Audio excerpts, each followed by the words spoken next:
Buenos días, mis amados. Oremos, Padre, gracias por este día. Es un día que tú nos permites, un día más, una nueva oportunidad. Ojalá que la aprovechemos y hagamos lo que debemos hacer. En Cristo Jesús, amén. El versículo 16 de Hechos, capítulo 4, bajo el tema Solo en Jesús hay salvación, dice, diciendo, ¿qué haremos con estos hombres? Porque de cierto señal manifiesta ha sido hecha por ellos, notoria a todos los que moran en Jerusalén, y no lo podemos negar. Amén. El concilio reunido, ¿verdad? Porque le hablaba de la religión y la religiosidad. Entonces, como esta gente, lo que eran religiosos, ellos no aceptaron al Señor. Los judíos no aceptaron al Señor como su Mesías, como su Salvador. Ellos lo que se incomodaron, y nosotros conocemos la historia, ¿verdad?, de la crucifixión de Jesús, que Dios lo utilizó, ¿verdad?, los romanos, judíos, para hacer todo esto. No fue que ellos mataron al Señor, porque el Señor mismo dice en su palabra, dice en la Biblia, que Él mismo dio su vida, o sea, no es que nadie se la quitó. Eso fue un plan de Dios, y ese plan de Dios fue para tu beneficio y para mi beneficio. Era necesario que se sacrificara un cordero, ¿verdad?, sin mancha. ¿Quién podía hacer ese que no fuera Jesucristo, sin pecado? Todos los seres humanos, dice la Biblia, por cuanto todos pecaron. No hay una persona viviente que no haya pecado.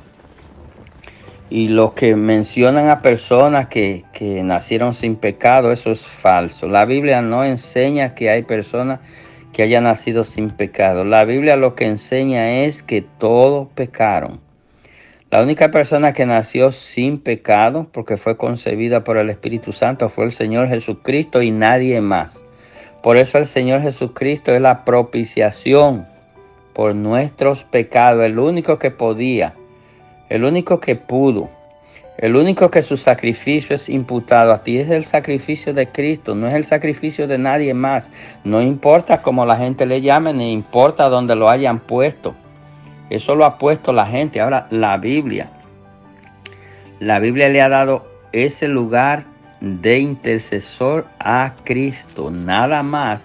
El único que fue a la cruz del Calvario y murió por nuestros pecados fue Cristo. Entonces, ¿por qué pedirle perdón a Dios a través de otra persona que no sea a través de Cristo? El único que te puede salvar y el único que te puede perdonar es Cristo. Estas personas, ¿verdad?, hicieron un concilio, pero tenían una evidencia que no podían negar.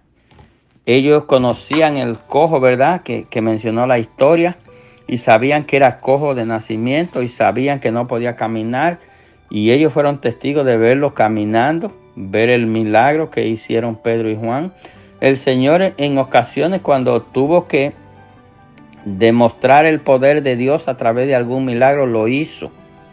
Ahora bien, nosotros al día de hoy, teniendo la Escritura, teniendo las evidencias, teniendo el Espíritu Santo, nosotros no necesitamos milagros para creer en Dios. Eso es una falsedad. Y esa falsedad ha ocupado gran parte del tiempo de muchos hermanos, vamos a llamar hermanos, de muchos hermanos que ahora se dedican solamente a ofrecer milagros que Dios no ha ofrecido, situaciones que Dios no ha creado.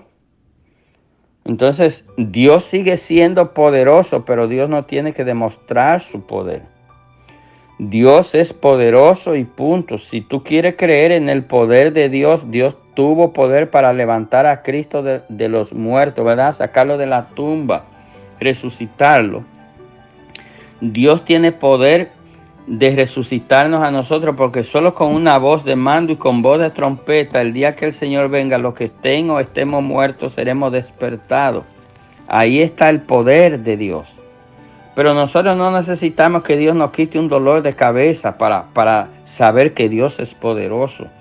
Tú no necesitas que Dios te quite un calambre del pie, que te sentaste y duraste mucho rato sentado y debiste haberte parado a caminar y no te paraste, y después tú estás pidiendo que Dios haga un milagro para que te quite el calambre. Dios no necesita quitarte el calambre para ser Dios. Dios siempre es, ha sido y será Dios. Entonces sería bueno que empezáramos a creer en Dios, no por lo que hace a favor nuestro, sino por lo que Dios es. Dios es poderoso y Dios tiene poder para salvar. Tremendo poder. Dios tiene el poder de salvarte. Dios tiene el poder de darte vida eterna. Dios tiene el poder de sentarte con Cristo en los lugares celestiales. Pero es necesario que tú creas en el Señor. Solo en el Señor, porque es el único que te puede dar salvación. Entonces ellos estaban consultando, ¿qué haremos con estos hombres? ¿Lo vamos a encarcelar? Mire, la gente que ha predicado el Evangelio debe saber que puede correr riesgo con los religiosos, con los gobiernos, con los enemigos, pero Dios está con nosotros. No dejemos de predicar el Evangelio para que la gente lo escuche y lo reciba o lo rechace. Nosotros no vamos a ser cuestionados porque la gente no se convirtió. Mas, sin embargo, vamos a ser cuestionados por qué hicimos con lo que Dios nos dio. Dios nos ha dado el Evangelio para que los demos hacia adelante. Así que entrega tu vida al Señor. Este es el Evangelio de salvación y el de condenación. Si lo acepta, eres salvo, y si lo rechaza, condenado. Dios te bendiga en este día.